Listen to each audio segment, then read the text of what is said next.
in, I would like to introduce Yosemite's Public Affairs Officer, Scott Gediman.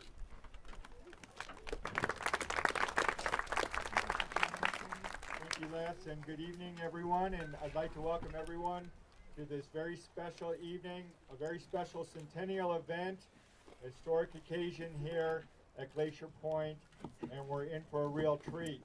We're just going to have a few comments before we get going here, and just a very quick logistic things. There's the restrooms out in the parking lot. Again, the store will be open at 8 o'clock.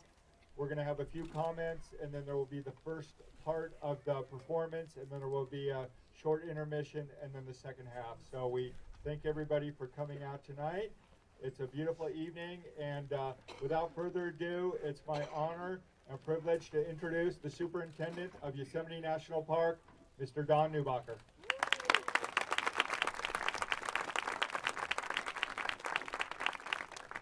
Thank you very much, Scott, and thank all of you for coming here tonight. What a spectacular scene. Even if you had godly powers, I don't believe you could create anything as beautiful as what we see behind this orchestra tonight.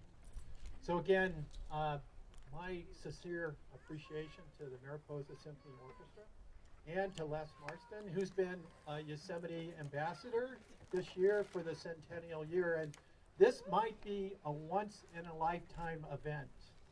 We normally don't allow a 60-piece orchestra to play here at Glacier Point, but we wanted to do it because the anniversary may not come around for another 100 years.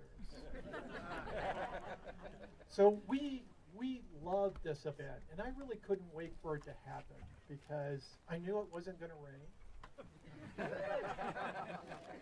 And this point is so inspirational. And just imagine adding sort of music that's inspired by nature to it tonight.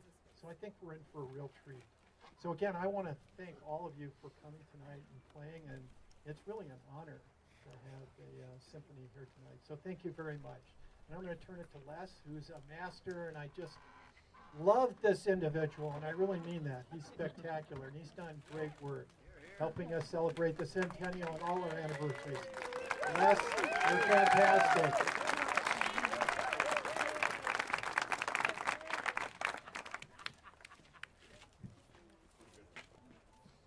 How could I follow that, and why would I even want to?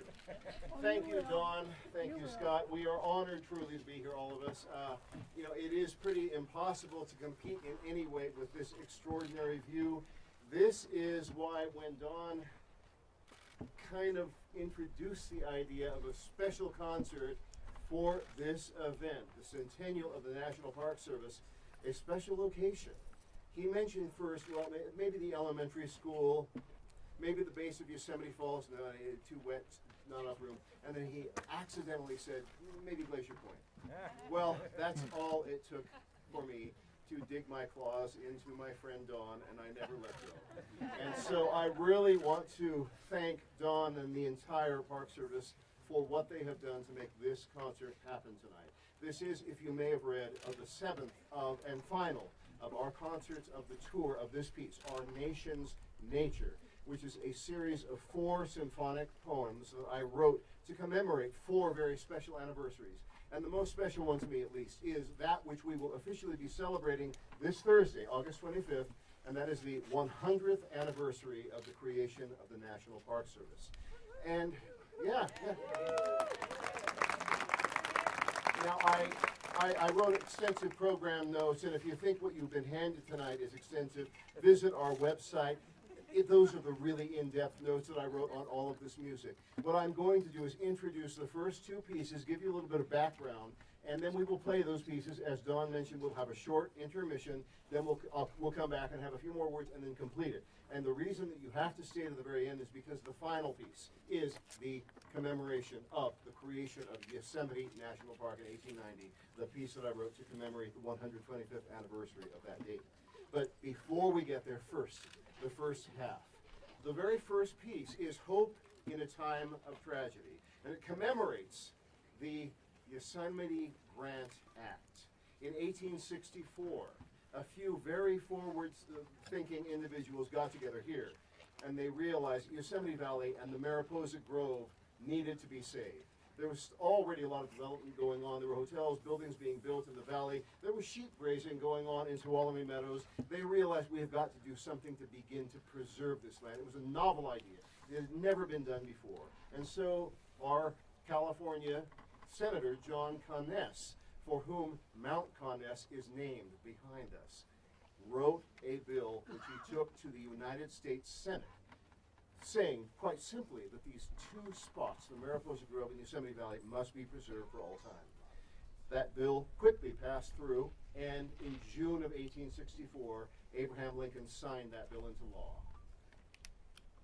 When I thought about writing a piece dedicated to that event, I thought, well, 1864, June, the country was tearing itself apart. We were at the height of the Civil War, and yet these people, including Lincoln, signed this bill preserving those two very special spots for a nation they did not even know for sure would come to be, would exist, would still be there after it was tearing itself apart. And so I wrote a piece that is really based upon conflict. You will hear in the very beginning, it starts very, very quietly with a solo flute playing A flat, B flat, E flat. A, B, E. Abe. Abraham Lincoln. That motif becomes very, very important through the rest of this piece. After this murky introduction, you will then hear a very pompous, very bombastic march, which represents the Union at that point. In the 1850s, early 60s, the Union was a very confident place. This America was very, very proud of itself without really realizing the depths of what was simmering in the South.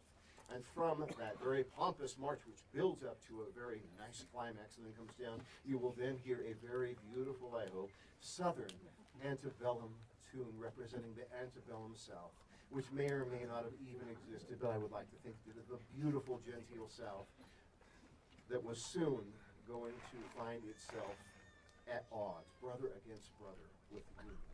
We then begin to develop the motifs of both the Union and the South. And it develops and develops, and it becomes, it turns a little bit uglier and uglier and uglier. Some of the beautiful tunes become twisted and ugly. And we hear strife, we hear war. It begins to build and build and build and build in the development section until it kind of falls apart. And it all collapses. And from this collapse, you will then hear a tune. Very simply, that begins high up, comes down, goes back high again. It is a tune that I wrote to represent Yosemite. I was inspired to write this tune by the view from the tunnel view. El Capitan going into the valley floor and then Cathedral Rocks.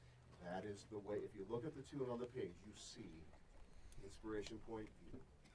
And that then builds to a very triumphant climax. Hope has arisen from tragedy.